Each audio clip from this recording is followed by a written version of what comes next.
சரி நான் வரட்டுமா? என்னங்க கடைசாவியை தம்பிக்கிட்ட கொடுங்க, அவன் போய் கடையை திறக்கட்டும். கடையா? எந்த கடை? அதான் பாத்திர கடை இருக்குன்னு சொன்னீங்களே. ஆமா இருக்கு. உங்களுக்கு இருக்குல்ல? எனக்கு இல்ல. பாத்திர கடை இருக்குன்னு சொன்னீங்க.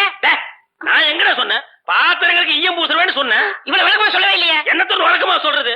எங்கடா சொல்ல விட்டீங்க? பாத்திரம்னு வாயை திறந்தேன், அதுக்குள்ள உங்க அக்கா கோழி வச்சாமுக்கு எதையுமே சொல்ல விடல. எங்க என்ன முழுசா சொல்ல விட்டீங்க?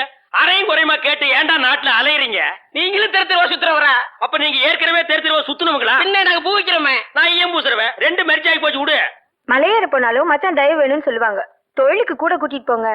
அப்படி நான் மலை ஏறதா இருந்தா முதல்ல இவனை அடிவாரத்திலேயே உருட்டி விட்டு தான் நான் ஏறுவேன். அக்கா ஒக்கா பக்கத்துல தான் நிக்கிறா. என்னமோ சிங்கப்பூருக்கு ட்ரக்கால கத்துற மாதிரி கத்துற.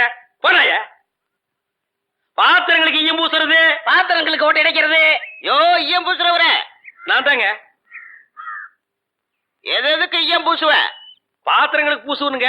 ஐயா பிரியப்பட்ட உங்களுக்கு பூசுவனுங்க. எனக்கு வேண்டாம்.